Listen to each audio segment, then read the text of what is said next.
Typically, the client would be booked with a consult with a psychologist, with me, so I can look at health history, medications, energy levels, help you decide. We can decide together with whether this is the right thing to do at this time. If it's something we do decide would be appropriate and you do decide to move forward with, I would start with an evaluation to get an idea of a more in-depth idea of what you're struggling with and what you'd like to potentially be supported with. And we move into sessions from there, and sessions can be scheduled anywhere from an intensive program within 1 week stretched out to 3 weeks or more.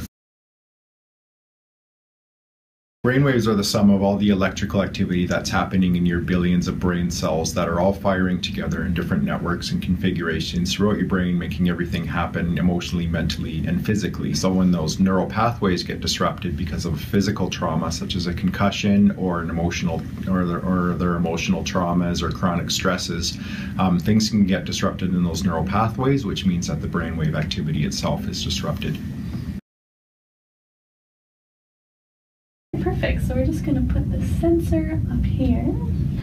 We use EEG sensors on the top of the scalp to measure the electrical activity of the brain in the form of brain waves, and we mirror those brain waves back in the form of audio tones or visual images, which appears to help the brain come into a better place of flexibility and self-regulation. The changes the brain makes in response to EEG feedback is understood to be long-lasting. It's not something that wears off, but something got the brain dysregulated in the first place, and life still happens, so things can happen again to get the brain dysregulated again, such as, God forbid, another hit to the head or big emotional traumas, or we all have our losses, and life still happens. So many clients report improved benefits coming back sometime for maintenance sessions. 80% of our clients report improvements in various symptoms such as anxiety, sleep, mood, things like that.